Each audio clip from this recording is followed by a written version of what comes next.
Hello everyone and welcome back. My name is Elizabeth and I sell cars at Nanaimo Toyota on Vancouver Island in BC. And today we're taking a look at the brand new design Grand Highlander Hybrid in the XLE all-wheel drive package. So don't confuse this with just the Highlander. This is a completely different vehicle, inside and out. To begin with, this is an 8-passenger. You can get them in a 7-seater with the captain seats in the middle. This is a 2.5 liter 4-cylinder engine. They're going to be able to tow 3,500 pounds and have 243 horsepower. More importantly, they average 7 liters per 100 kilometers combined, which is 40 miles per gallon. Wow. That again is better fuel economy than a Corolla front-wheel drive, and this is all-wheel drive. So I'm going to go over the exterior, the interior, and I'm going to answer any questions you guys have. And if you enjoy Toyota videos, I have weekly uploads once a week. So feel free to like, subscribe, and follow along for weekly videos. Let's get started on this Grand Highlander Hybrid. Here we go. All right, so let's start with the exterior. This is the Windchill Pearl White. It's a cool tone white. It's nice and sparkly in the sunlight, which we don't have today. I just wanted to go over the difference in size between the Grand Highlander and the regular Highlander. So starting with length.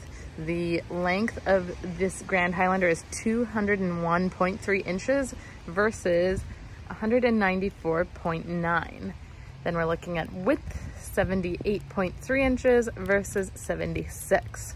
And height, 70.1 versus 68.1, and the wheelbase is 116.1 versus 112.2.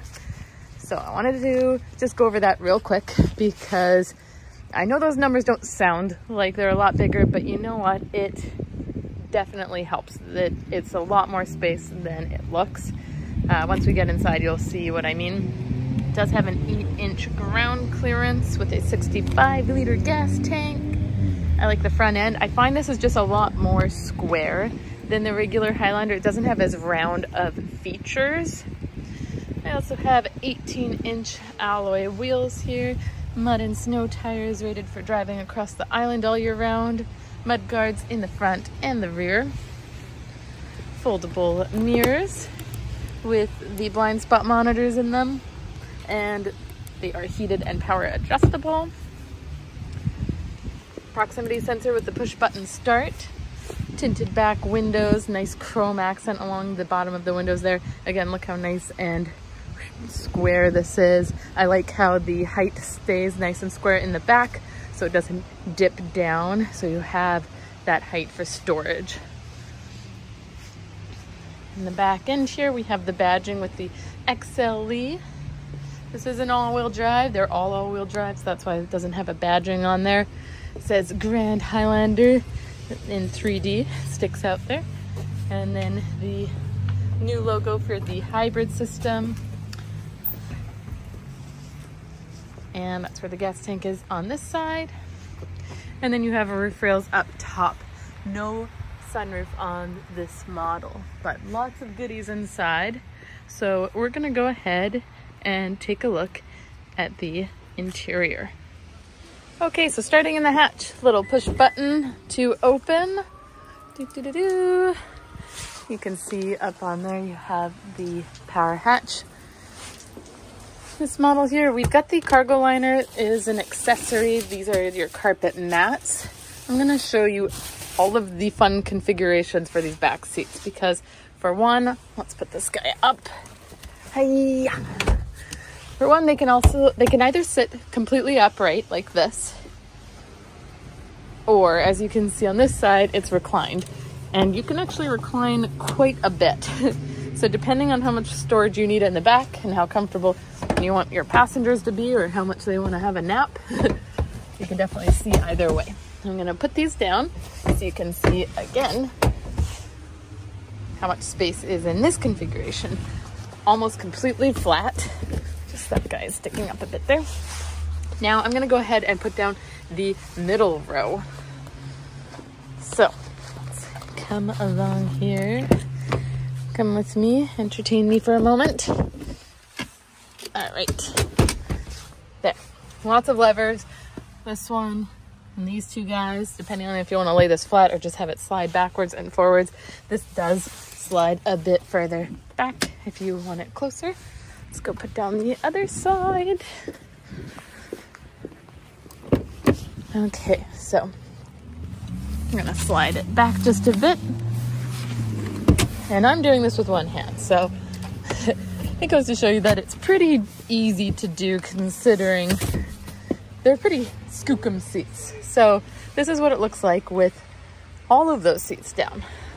Let's take a look from the back.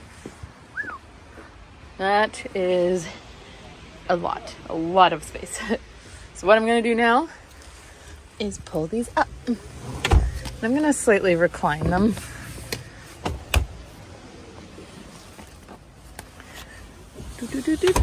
Okay, put it there. That's kind of the comfortable angle. We're gonna close this. Now, I'm gonna show you here as well. So I'm gonna pop these up.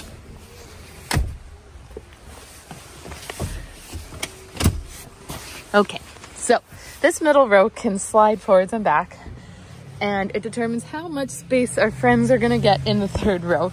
So if we slide this forward, obviously that's very far forward, and then they have a lot of legroom in the back, but you can have it kind of in the middle, and you actually have a decent amount of legroom back there.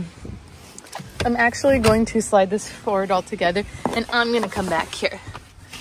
So back here, let's sit behind this guy. This one's quite far back. This is me. I am like 5'4", and I've got quite a bit of space. So you have this nice little lever too to help get you out. You have a little USB port. You even have little vents.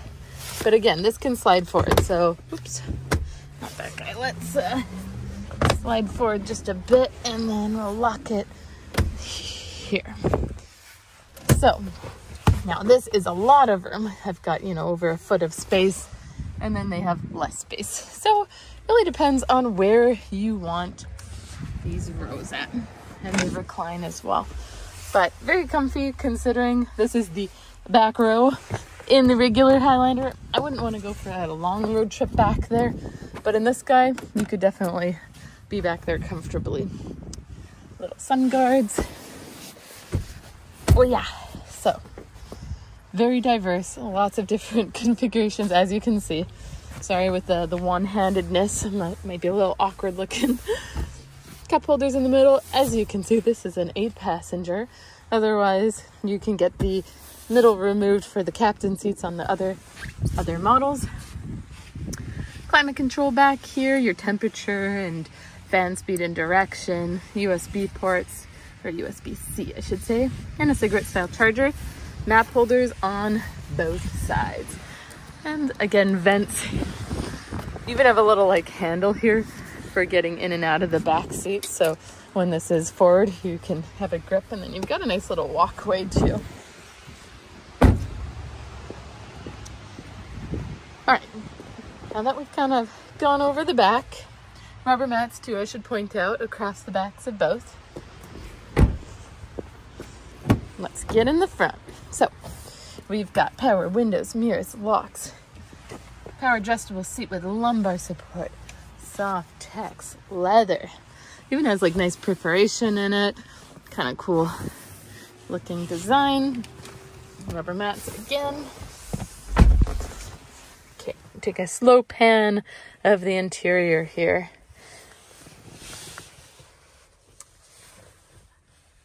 I really like these seats. They're very comfy, very kind of pumpy. They're like squishy and soft, and they don't have too huge of a bucket. They're not pushing in like crazy. Like, they're pretty comfortable. So foot on the brake, push button start.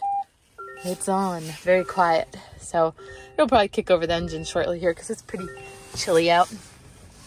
Let's start on this side. So we went over the really nice soft text leather seating. This stays 5 degrees cooler than real leather and holds up better for not being able to be scratched or torn or sag or crack as easily. Your seatbelt adjusts up and down. Handles for getting in and out. Microphone, so you don't have to scream over to the driver's side. You do have the lights and mirrors on both sides. Over here, we have a nice little coin tray area and a USB-C port. Down yonder, we even have a light in there. Aww. For your glove. Oops. And it does have a lock on it, a little key lock. Coming to our center console here, this has a little lever and it pulls back. This is very deep. This goes down to like my elbow, and then there's a cigarette style charger in there and a little tray if you want that up or not. This is nice Softex leather, so is this, so it's actually perfect for your armrest. Here we have our different modes. So we have traction control, we have eco, it'll keep you in a lower gear and save on gas. Sport, hold you in a higher gear and be a little bit more higher RPM and a little zoom zoom.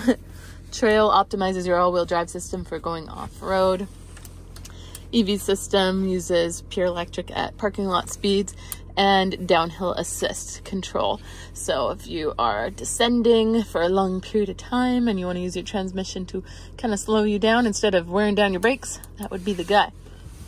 Here we have an electronic park brake. As you can see, we are in park, but if I just take this guy and I put it into reverse, that automatically came off and our backup camera automatically pops up, which is dynamic. It shows where I'm turning the wheel.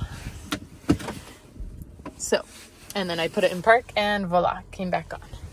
This feature is called Park Brake Hold.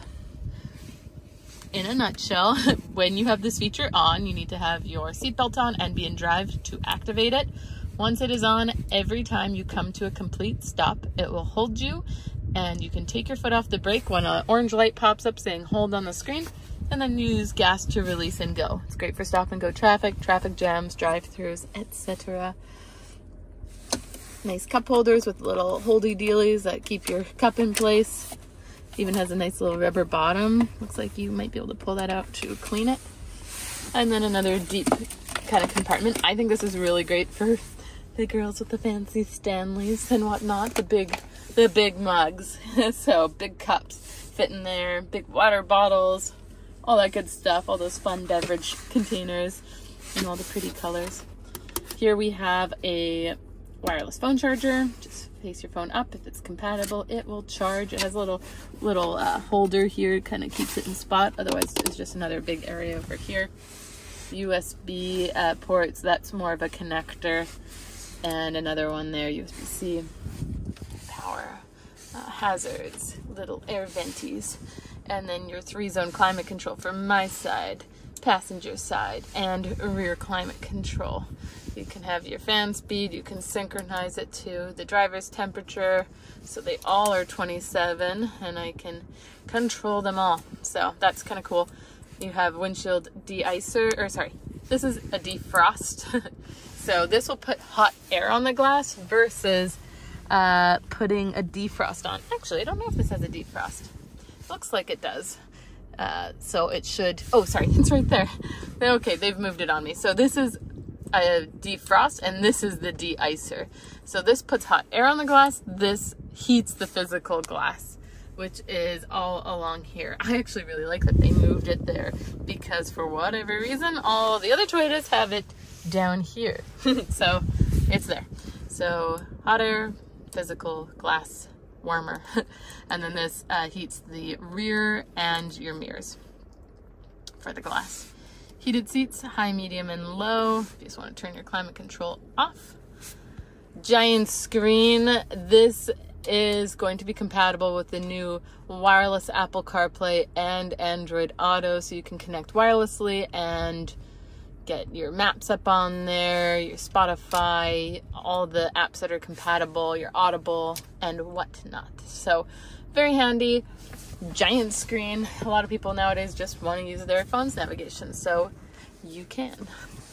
Up top we have our rear view mirror. And it has the 3 garage door openers on there, and looks good. Up here, we have our Sunnies holder, and up higher, we have our SOS system. You can call fire truck, ambulance, police. It has stolen vehicle locator. That's an app subscription, individual lights, and then doors. So when the doors open, they come on, and when they close, they come off, or just on all the time. And then up here, we have my mirror, my lights. And do these guys slide? They sure do. So love that. Coming down, our wipers, regular wipers, they're gonna wipe. And the back wipers are also going to wipe. So that's awesome. Thankfully they didn't change that. Down here, we have our full speed dynamic cruise control with lane trace assist, lane departure alert, and you can set the distance between you and the car in front of you. Mode toggles between your AM, FM, Bluetooth. These buttons go between your presets. Over here, these buttons go through the different displays on your screen. So depending on if you want your adaptive cruise, your music, your distance, all your safety settings you can turn on or off or adjust sensitivities. So you've got the blind spot monitors in your mirrors, your lane departure alert, that's blind spot monitors. Pre-collision system detects cyclists, pedestrians, and cars. Pedestrian detection alert, rear cross traffic alert, safe exit assist, road sign assist. So it'll even like pop up like 50 kilometers an hour, and it's in red because you're going like 80. So it'll do that. Vehicle settings, meter settings. You can really just change it all. So average fuel economy is gonna be wrong because we're only 11 kilometers old and we've just been idling forever. So there's that. Answering phone calls, little back button, volume, talk button there, auto lights. Down below, trip odometer and the lights for your dash. Here we have a little telescopic steering wheel. And below that, power hatch, heated steering wheel, which also heats up here, and automatic high beams. Comes on when it's pitch black, shuts off with oncoming lights or tail lights. So this is the beautiful new interior. I really like the design. It's completely different inside and out than the regular Highlander. What do you think? All right, so what do you guys think of the brand new design Grand Highlander Hybrid in the XLE all-wheel drive package? Do you think they're a lot different than the regular Highlander? I definitely think so. I think they've done a phenomenal job adding space while keeping nice class and design and not looking like a minivan, but still having everything you need for family and practicality. So let me know if you have any questions in the comment section below, and if you enjoyed this video, please feel free to like, subscribe, and follow along, as I'll have weekly uploads with all these new 24 models coming out. Until next time, take care.